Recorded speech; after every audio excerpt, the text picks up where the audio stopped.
بسم اللہ الرحمن الرحیم یسبح للہ ما فی السماوات وما فی الارض الملک القدوس العزیز الحکیم هو الذی بعث فی الامیین رسولا منہم یتلو علیہم آیاتہ ویزکیہم ویعلمہم الکتاب والحکمہ۔ اب دیکھیے آپ، جیسے وہ آیت 3 دفعہ آ چکی تھی، یہ چوتھی مرتبہ آ رہی ہے۔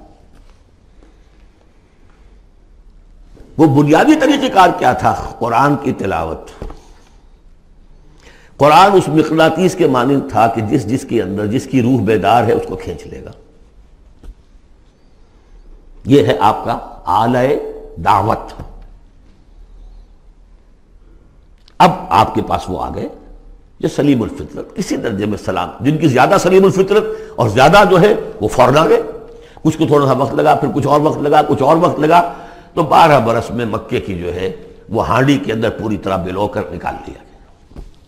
اور جو نکالا پھر ان کی تربیت، ان کی تعلیم اسی کتاب سے، حکمت قرآن پر بیس کر رہا ہے سارا پروسیس۔ تربیت بھی قرآن سے، تزکیہ بھی قرآن سے، دعوت بھی قرآن سے، تذکیر بھی قرآن سے، تبشیر بھی قرآن سے، انذار بھی قرآن سے۔ تذکیر، انذار، تبشیر، اس سے دعوت ہو گئی، اور شفاء لما فی الصدور، دل کے اندر کے جو روگ ہے ان کا علاج ہے۔ یہ دل کا روگ ہے کیا؟ دنیا کی محبت، اللہ خیر صلی اللہ، مال کی محبت، اولاد کی محبت، سب کیا ہے؟ ہاتھی کے پاؤں میں سب کے پاؤں دنیا کی محبت۔ یہ قرآن نکال دیتا ہے۔ هو الذی بعث فی الامیین رسولا منہم، وہی ہے جس نے بھیجا، اٹھایا امیین میں سے ایک رسول، انہی میں سے۔ یتلو علیہم آیاتہ، ان کو پڑھ کر سناتا ہے اللہ کی آیات۔ یہ وہ مقناطیس ہے۔ وَيُزَكِّيهِمْ وَيُعَلِّمُهُمُ الْكِتَابَ، وہ تزکیہ کر رہا ہے۔ تلاوت آیات کے ذریعے سے غلط نظریات ختم ہوئے، غلط نظریات ختم ہوئے۔ ان غلط نظریات پر جن ہمارے اعمال کی بنیاد تھی، ہر عمل کے پیچھے کوئی نظریہ ہے، کوئی ویلیو ہے جو آپ کے ذہن میں ہے، جس کے تحت آپ کوئی بھاگ دوڑ کر رہے ہیں، کوئی عمل کر رہے ہیں۔ وہ ویلیو غلط ہے تو عمل غلط ہوگا، ویلیو صحیح عمل صحیح ہوگا۔ قرآن نے ویلیو آپ کی صحیح کر دی، تو گویا کہ اب یہ برے اعمال، بری عادات، یہ جیسے پت جھڑ میں پتے جھڑ جاتے ہیں، خود ہی جھڑ جائیں گے۔ کیسے ہوئیں گے؟ اندر سے غذا ہی نہیں مل رہی، اندر تو جڑ ختم ہو گئی ان کی۔ یہ ہے تزکیہ۔ اور پھر تعلیم کتاب و حکمت، اب انہیں سکھاؤ، احکام دو، اور بڑی گہری بصیرت والی باتیں بھی سکھاؤ۔ وہ سب کے لیے نہیں ہے۔ اس کو وہ کہتے ہیں، جیسے کہ ہمارے ہاں عربی مدارس میں بھی اب ہے شعبہ تخصص۔ فارغ التحصیل تو تم ہو گئے، اب تخصص کرو۔ یہ اصل میں تعلیم حکمت جو ہے، یہ محمد الرسول اللہ کی تعلیم کا اور تربیت کا شعبہ تخصص ہے۔ یہ سب کے بس کا روگ نہیں ہے۔ وَمَن يُؤْتَ الْحِكْمَةَ فَقَدْ أُوتِيَ خَيْرًا كَثِيرًا يُؤْتِي الْحِكْمَةَ مَن يَشَاءُ وَمَن يُؤْتَ الْحِكْمَةَ فَقَدْ أُوتِيَ خَيْرًا كَثِيرًا۔ یہ اللہ تعالیٰ کسی کسی کو صلاحیت دیتا ہے۔ اس سے پہلے تو وہ کھلی گمراہی میں تھے۔ وَآخَرِينَ مِنْهُمْ، اور محمد کو بھیجا ہے اللہ نے صرف امیین کے لیے نہیں، اوروں کے لیے بھی جو ہے تو انہی میں سے پوٹینشلی، لما يلحقوا بهم، ابھی ان میں شامل نہیں ہوئے۔ حضور سے ان کے بارے میں پوچھا گیا، حضور نے مجلس میں بیٹھے ہوئے تھے، سلمان فارسی ان کے کندھے پر ہاتھ رکھا، فرمایا حکمت اگر سریا پر بھی ہوگی تو اس کی قوم کا کوئی شخص اسے لے آئے گا۔ اور کم سے کم یہ کہ تمام جو حنفی مسلمان علماء وہ سمجھتے ہیں کہ اس حضور کی حدیث کا مصداق امام ابو حنیفہ ہے رحمۃ اللہ علیہ۔ بہرحال اس میں کوئی شک نہیں کہ ایرانی قوم جو ہے بحیثیت مجموعی بہت ذہین، فتین، فلاسفر ایک سے ایک بڑھ کر، متکلم سارے کے سارے ایرانی ہیں۔ یہ ساری چیزیں ان کے ہاں فلسفہ، منطق، دو چیزیں کی گھٹی میں۔ 3 مراکز رہے ہیں دنیا میں فلسفہ اور منطق کے، ہندوستان، ایران، یونان، 3 ہے۔ نمبر 2 پہ جرمنی آ جائے گا، اس لیے کہ وہ بھی ایرینز ہیں۔ یہ ایرینز ہیں، یہ حام کی نسل ہے میری تحقیق کے مطابق۔ اللہ تعالیٰ نے سام کی نسل کو چن لیا نبوت کے لیے، حام کی نسل کو چن لیا حکمت کے لیے۔ وآخرین منہم لما یلحقوا بہم، میرے نزدیک اس آیت کی صحیح تعبیر کیا ہے کہ ایک نیوکلیس، جیسے کہ اسٹرکچر آف ایٹم ہے، ایک نیوکلیس ہے، اس میں پروٹونز ہوتے ہیں، اور بھی بڑی بلائیں ہوتی ہیں، اب تو ایک سے ایک نکلی آ رہی ہیں۔ جب ہم نے فزکس پڑھی تھی تب یہ تھا کہ ایک نیوکلیس ہے، اس میں پروٹونز ہیں، پازیٹیو چارج ہے، اور پھر یہ ادھر جو ہے وہ اب جو الیکٹرانز چل رہے ہیں دائرے میں، بڑا ایٹم جو ہے وہ بہت سے دائروں میں۔ تو نیوکلیس اس امت کا امیین، بنو اسماعیل، اور ان کے تابع اہل عرب مشرکین، یہ نیوکلیس۔ پھر سب سے پہلے ایرانی آ گئے، پہلا جو ہے نیوٹرون الیکٹران ایرانیوں کا ہے۔ پھر رومی آ گئے، کچھ آ گئے ادھر سے، کچھ قبطی آ گئے ایجپشنز، ادھر سے آگے آپ بڑھے تو ہندی آ گئے، سندھی آ گئے، پہلے سندھی آئے پھر ہندی آئے، یہ سب ہیں اب مختلف دائرے، یہ بڑھتا جا رہا ہے۔ لیکن نیوکلیس امیین اور باقی سب آخرین۔ امیین میں سے چونکہ خود حضور تھے لہذا ان پر اتمام حجت آخری درجے میں ہو گئی، لہذا ان کے لیے کوئی رعایت نہیں تھی، اگر ایمان نہیں لائیں گے تو قتل کر دیے جائیں۔ یہ سورہ توبہ میں ہم پڑھ چکے ہیں۔ آخرین کے لیے رعایت یہ ہے کہ چاہیں تو اسلام لائیں چاہیں تو نہ لائیں، یہودی رہیں، عیسائی رہیں، کوئی رہیں، مجوسی رہیں، ہندو رہیں، سکھ رہیں، پارسی رہیں، جو چاہیں رہیں، لیکن نظام اسلام کا ہوگا، غلبہ اللہ کا ہوگا، دین ہم قائم کریں گے، تم رہو اپنے طور پر جو ہندو رہو، جو چاہو رہو۔ وآخرین منہم لما یلحقوا بہم وہو العزیز الحکیم، اور وہ عزیز ہے اور حکیم ہے۔ ذالک فضل اللہ یؤتیہ من یشاء، یہ اللہ کا فضل ہے، وہ دیتا ہے جسے چاہتا ہے، اللہ کا فضل ہے۔ اس فضل کے بڑے درجے ہیں۔ سورہ بنی اسرائیل میں آیت پڑھی، ان فضلہ کان علیک کبیرا، حضور سے خطاب ہے، سب سے بڑا فضل، سب سے بڑا فضل، سب سے بڑا فضل اس پوری کائنات میں محمد الرسول اللہ پر ہوا۔ اگرچہ ان کا فضل کس طور سے ہوا ہے وہ آپ دیکھ لیجئے، ماریں پڑی ہیں، پتھراؤ ہوا ہے، خون کے دھارے چھوٹے ہیں۔ اللہ کا فضل جو ہے دنیا میں وہ ناز و نعم نہیں ہے، عیش نہیں ہے، آرام نہیں ہے۔ جس میں سب سے بڑا فضل تھا اسے یتیم پیدا کیا، پوسٹیومس، پیدا بھی ہوا باپ کے فوت ہونے کے بعد، بالکل مفلس قلاش۔ وہ تو مادائی حلیمہ کو کوئی اور بچہ ملا نہیں تھا تو قرۂ فال بنا میں من دیوانہ زدن ہو گیا معاملہ، ورنہ لوگ جاتے تھے، اچھے کھاتے پیتے گھرانوں کے بچے لیتے تھے، یتیم کو کون لے جائے گا؟ لیکن وہ یتیم پھر کیا بنا؟ در یتیم۔ وَوَجَدَكَ ضَالًّا فَهَدَىٰ وَوَجَدَكَ عَائِلًا فَأَغْنَىٰ أَلَمْ يَجِدْكَ يَتِيمًا فَآوَىٰ۔ پھر جو کچھ ہوا ہے سخت، آپ کا جو نوجوانی کا دور ہے، سخت مشقت، مزدوری۔ آپ کہتے ہیں میں قریش کی بھیڑیں بکریاں چند ٹکوں کی مزدوری پر چلایا کرتا تھا، قراریت، درہم و دینار نہیں، قراریت، ٹکے پیسے۔ بہرحال یہ دنیا کا معاملہ اور ہے۔ فرمایا وآخرین منہم لما یلحقوا بہم وہو العزیز الحکیم، ذالک فضل اللہ، یہ میں بیان کر رہا تھا، فضل کبیر بلکہ فضل اکبر تو ہوا حضور پر۔ پھر جو بھی محمد کے دامن سے وابستہ ہو گیا، بہت بڑا فضل ہے۔ چاہے اللہ نے ہمیں پیدائشی طور پر یہ فضل دے دیا ہے، ہم اس فضیلت کا قدر نہ کریں اور وہ پھر راندہ درگاہ حق ہو جائے، وہ دوسری بات ہے، اللہ نے تو دیا۔ بل اللہ یمن علیکم ان ہداکم للایمان، تمہیں اس راستے پر ڈال دیا ہے اللہ کے بندو، تمہیں پیدا کیا وہاں جہاں تم نے پیدا ہوتے کال میں اذان سنی ہے اور دوسرے کال میں اقامت سنی ہے، اس سے بڑا فضل کیا ہوگا؟ لیکن تم نے اس کی ناقدری کی تو یہ دوسرا بات ہے۔ ذالک فضل اللہ یؤتیہ من یشاء واللہ ذو الفضل العظیم، اللہ بڑے فضل والا ہے۔ لیکن یہ کہ اب یہ جو پروسیس تھا، جو محمد رسول اللہ کا اعلی انقلاب تھا، قرآن،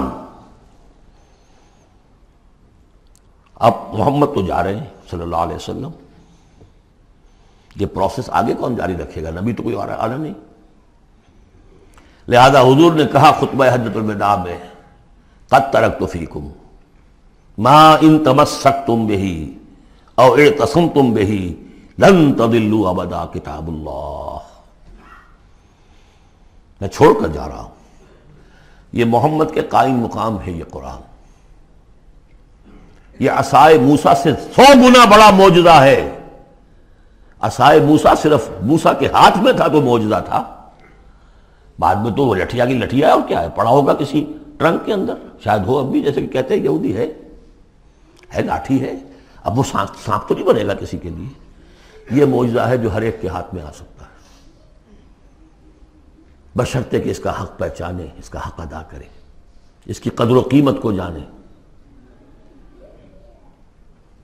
افبہذا الحدیث انتم مدہنون وتجعلون رزقکم انکم تکذبون.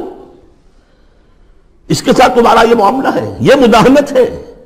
دنیا بھر کی زبانیں سیکھ لو، دنیا بھر کے علوم سیکھ لو، اتنی عربی نہیں کہ قرآن مجید کو براہ راست سمجھ سکو. اور اگر یہ قرآن تمہیں پوزیس کر لے گا تو خدا کی قسم کھا کر کہتا ہوں کہ کسی اور کام میں دل نہیں لگے گا آپ کا. یہ کیا کام ہے؟ گھس گھس گھس گھس گھس کر کے تنخواہ ہو گئی 30,000 40,000 50,000 تنخواہ لے کے آ گئے. بس یہی ہے. Were you created for that? ابراہیم بن ادم کا آپ نے سنا ہوگا نام. بادشاہ تھے کسی علاقے کے، شکار پر گئے ہوئے تھے تو وہاں کہیں آواز انہیں سنائی دی، کسی فرشتے کی تھی یا یہ کہ خود ان کے اپنے دل کی آواز تھی. یا ابراہیم لہذا خلقت ام لہذا امرت. اے ابراہیم سوچو، کیا اس کام کے لیے تمہیں پیدا کیا گیا تھا؟ کیا تم اس کام کے لیے پیدا کیے گئے تھے اور تمہیں اس کام کا حکم ہوا تھا شکار کرو جا کر؟ بس وہی سے کایا پلٹ ہوئی. تو سوچنے کی بات ہے. اب ترتیب بتا رہا تھا اصل میں، ورنہ بات لمبی ہو جائے گی، کہ اب یہ قرآن کے بارے میں تمہارا طرز عمل کیا ہوگا. تصویر دکھائی جا رہی ہے پھر سابقہ امت کی، انہیں بھی ہم نے دی تھی کتاب تورات. مثل الذین حملوا التوراۃ ثم لم يحملوها كمثل الحمار يحمل اسفارا. مثال ان لوگوں کی جو حامل تورات بنائے گئے پھر وہ اس کے حامل ثابت نہ ہوئے. اور حمل میں خاص ایک بات ہے، حمال کسے کہتے ہیں؟ بوجھ اٹھا کر ایک جگہ سے دوسری جگہ لے کر جانا، حمال اسے کہتے ہیں. اسر اور حمل میں نے فرق بتایا تھا آپ کو سورہ بقرہ جب پڑھ رہے تھے آخری، کہ اسر وہ بوجھ ہے جس کے نیچے انسان دب کر رہ جائے، چل نہ سکے، اسر ہے. اور حمل وہ ہے جس کو لے کر چل سکے. اب عورت کا بھی حمل ہوتا ہے، وہ لے کر چلتی ہے. بہرحال جب ایڈوانس پریگننسی ہوتی ہے، دکھ تو ہے، تکلیف ہے، وہن علی وہن تو ہے، چل سکتی ہے. اسی طرح حمال ہے، وہ لے کے جا رہا ہے. تو حمل التوراۃ، یہ اللہ تعالیٰ جس کو یہ کتاب دیتا ہے، حامل بناتا ہے، اس کے ذمے سے پہنچاؤ. لتبیننہ، تمہارا فرض ہے اسے واضح کرو، اسے عام کرو. یا اہل القرآن، حضور نے فرمایا ہے قرآن والوں، لا تتوسط. ایک ذہنی سہارا ہمارے پاس اللہ کی کتاب ہے. 40 من سونا ہم نے لگا دیا ہے اس قرآن کو تاروں سے لکھنے پر. معلوم ہے آپ کو، رکھا ہوا ہے ہمارے ہاں، ایوبی دور کی یادگار. بہرحال قرآن مجید کے حامل بنائے گئے تھے اس لیے کہ اوروں تک پہنچاؤ. ثم لم يحملوها، انہوں نے نہیں اٹھایا. کمثل الحمار، ان گدھوں کے مانند ہیں. يحمل اسفارا، جو کتابوں کا بوجھ پھر اٹھائے پھر رہا. مکالمات فلاطن بھی لکھ دیجئے آپ، باندھ کر گشڑی رکھ دے، انسائکلوپیڈیا برٹانی کا پورا رکھ دے، گدھے کو کیا فائدہ اس سے. مثل القوم الذین کذبوا بآیات اللہ، مثال اس قوم کی جس نے اللہ کی آیات کو جھٹلایا. بے صاحب بہت بری ہے. اب یہ جھٹلانا میں پہلے واضح کر چکا ہوں سورہ واقعہ پڑھتے ہوئے. یہ جھٹلانا ہے، یہ ہمارا قرآن کو جھٹلا رہے ہیں ہم اپنے عمل سے. ایک شخص آپ سے پوچھے گا آپ قرآن کو اللہ کا کتاب مان لیا؟ میں مانتا ہوں. آپ نے کبھی پڑھا اس کو؟ آپ 7 سمندر کا سفر پار کر کے یہاں MBA کرنے تشریف لے آئے ہیں امریکہ میں. MBA معلوم ہوتا ہے کہ کوئی پتہ نہیں، کوئی جنت کی کوئی سیٹ ہے، کیا ہے. قرآن آپ نے نہیں پڑھا تو کیسا ایمان ہے آپ کا قرآن پر؟ کیا جواب دیں گے؟ تکذیب کر رہے ہیں اپنے عمل سے. بئس مثل القوم الذین کذبوا بآیات اللہ واللہ لا یہدی القوم الظالمین. اللہ ایسے ظالموں کو زبردستی تو ہدایت نہیں دیتا.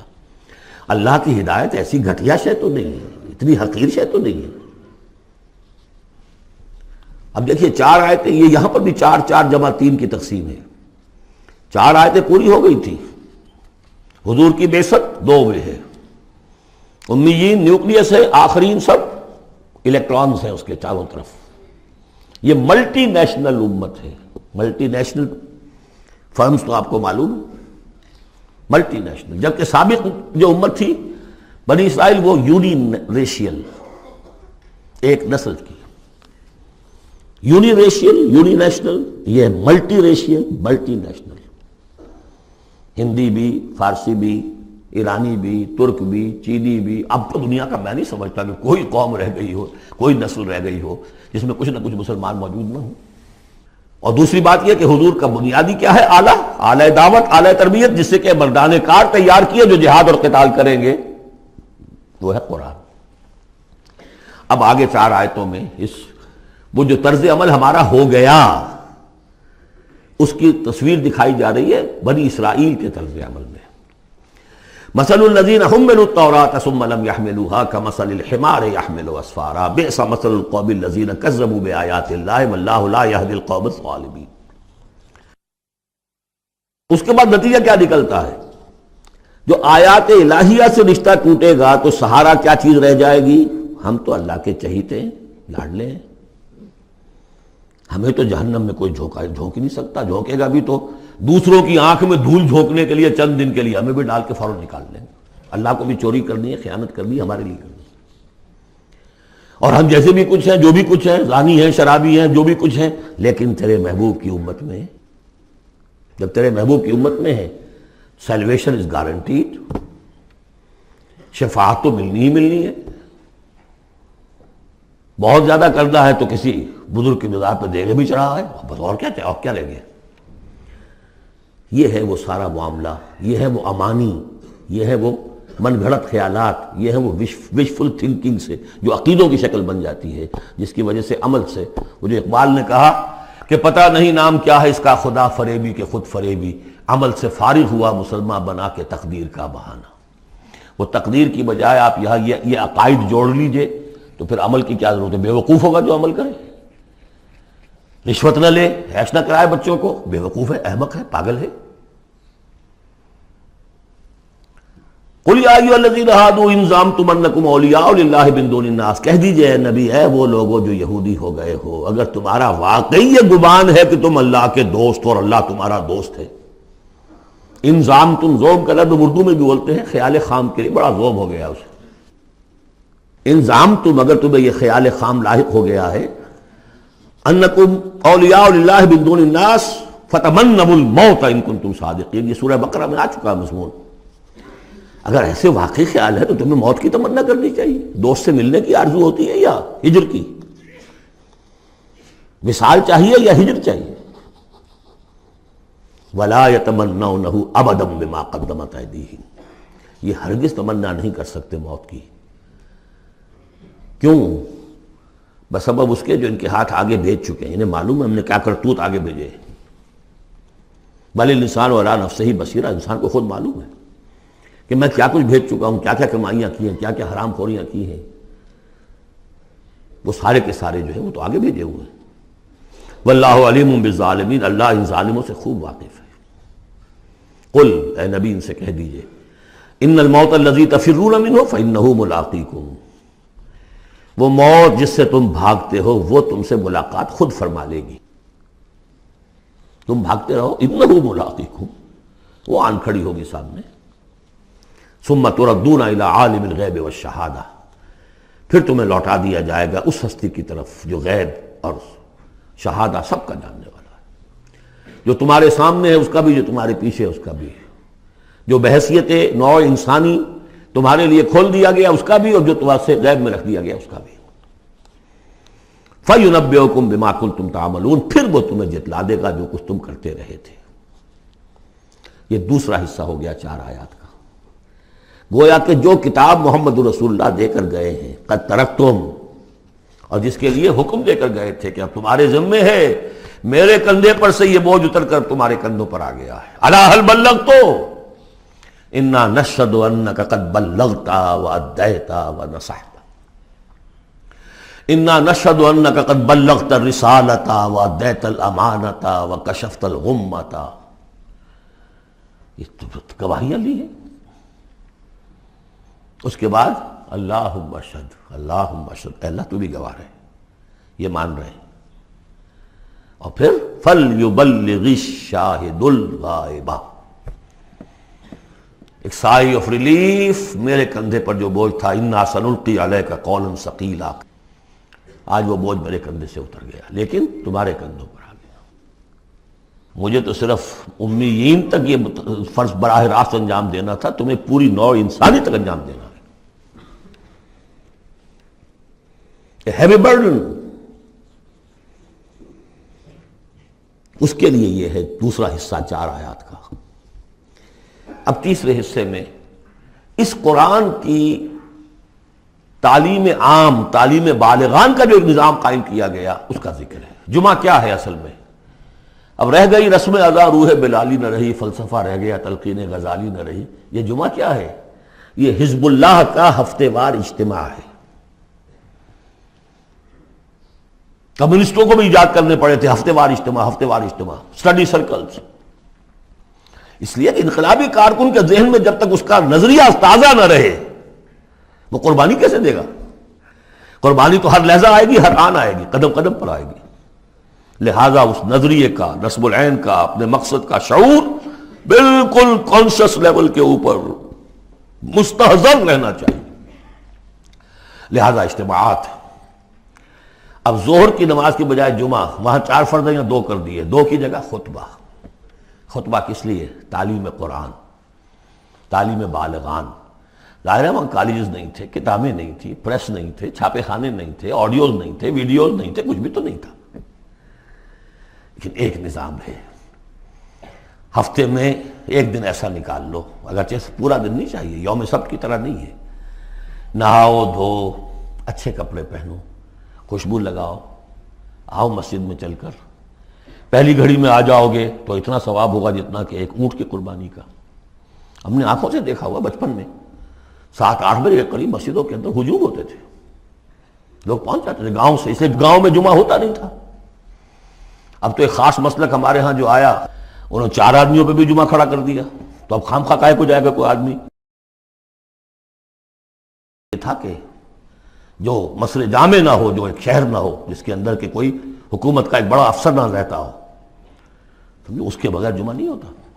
پر ان مسئلوں کو چھوڑ دیجئے، آئیے جمع ہوئیے.